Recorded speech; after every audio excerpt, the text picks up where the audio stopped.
Salut, traduction d'une autre vidéo sur l'Antarctique en remote view, faite courant janvier 2018. Il a ressenti un avion survolant une étendue vide de 7 mètres de diamètre, 7 miles de diamètre, ce qui fait 10-11 km. Oui, un trou de 7 miles de diamètre. Il a ressenti au moins 4 factions en présence, les États-Unis, la Russie, la Chine et possiblement l'Angleterre, qui sont en train d'enquêter sur ce qui peut se passer en ce moment en Antarctique, car il se passe quelque chose. Il y a une connexion avec la carte de Piri Reis, qui est cette très très vieille carte montrant déjà les contours de l'Antarctique, alors qu'ils n'ont été découverts par notre modernité qu'il y a finalement fort peu de temps. La carte devrait dater de 1400 et date elle-même d'extraits d'anciennes cartes. Il a aussi senti qu'il y avait 3 structures pyramidales très semblables à celles de Gizeh. Il y avait aussi un rapport avec la ceinture d'Orion. Il y a aussi une grande construction en forme de dôme. Et il y avait une notion de triangulation avec d'autres sites sur la planète. Donc ça, c'était les résultats du Remote View du 11 janvier 2018 à midi. Et comme ça l'avait un peu perturbé, il a décidé de faire une autre session. Il avait aussi repéré une date très importante rapport à l'Antarctique qui est de 2050. Donc dans la session qu'il a faite ce jour, la notion de 19,5 degrés, qui fera plaisir à Richard Hoagland, est apparue. En fait, 19,5 degrés, c'est la latitude de contact entre un tétraèdre qui serait enfermé dans une sphère. Et donc, ce serait la latitude des contacts des pointes de la base.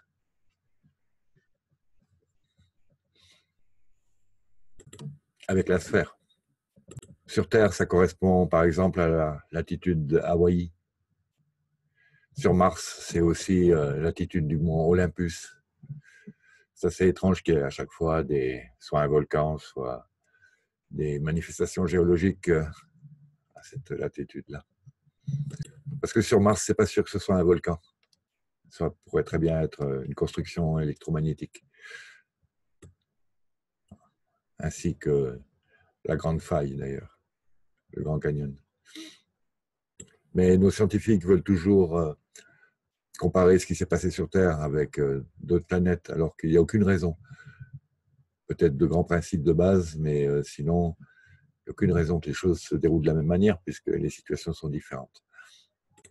Il a ressenti que les tensions avec la Corée du Nord étaient un écran de fumée pour détourner l'attention de ce qui se passe vraiment.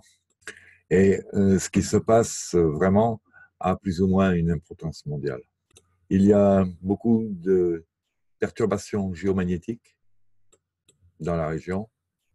Il y a des conflits internes au Vatican entre le pape et les cardinaux à propos de la diffusion des informations.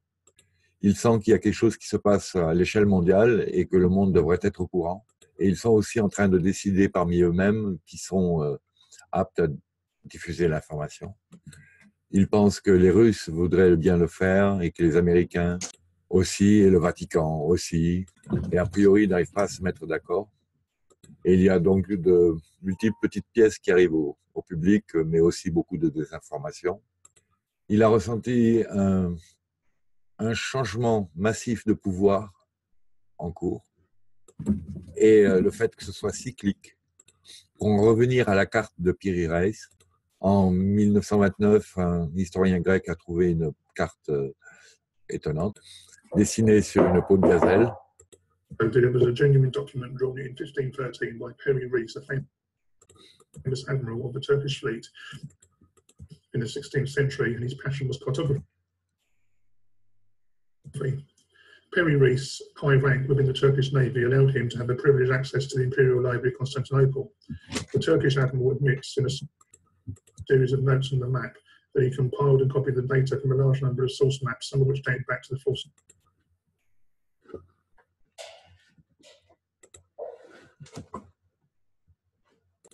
La carte de Piri-Reis montre des portions de côte de l'Afrique, de l'Amérique du Sud et de l'Antarctique dépourvues de glace.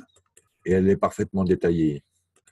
Donc, globalement, lui, là, ce qu'il pense, c'est qu'ils ont trouvé là-bas en Antarctique des vestiges géologiques et aussi de l'ancienne technologie. Mais il pense que c'est aussi lié à de massifs changements mondiaux qui sont en train de se dérouler, qui pourraient être liés aux activités géomagnétiques et au glissement polaire. Vous savez que les pôles se déplacent, ce qu'on pourrait presque appeler une luxation des pôles. Donc, il y a définitivement 3 pyramides très semblables à celles qui fractalisent la ceinture d'Orion. Il n'arrive pas à mettre en place les 19 degrés, 5, à voir à quoi ça correspond dans cet ensemble à l'après-vert. Comme il avait déjà un petit peu prévu un conflit sur un territoire isolé, il est probable que ce soit l'Antarctique. C'est un conflit qui impliquerait la Chine. Il a aussi dit qu'il avait vu le pape faire un annoncement majeur, qu'il croit possiblement pouvoir être lié avec l'Antarctique. Et il pense qu'ils y ont découvert un territoire et des ruines d'une ancienne civilisation. Il y a aussi d'autres éléments qu'il a vus, mais qu'il va garder pour lui pour l'instant, qu'il laissera fuiter au cas où les événements iraient dans ce sens-là. Voilà, ce monsieur s'appelait Broadmoor et il a des liens sur Twitter, Facebook, je sais pas. Il est aussi soigneur. Voilà. Merci. Au revoir.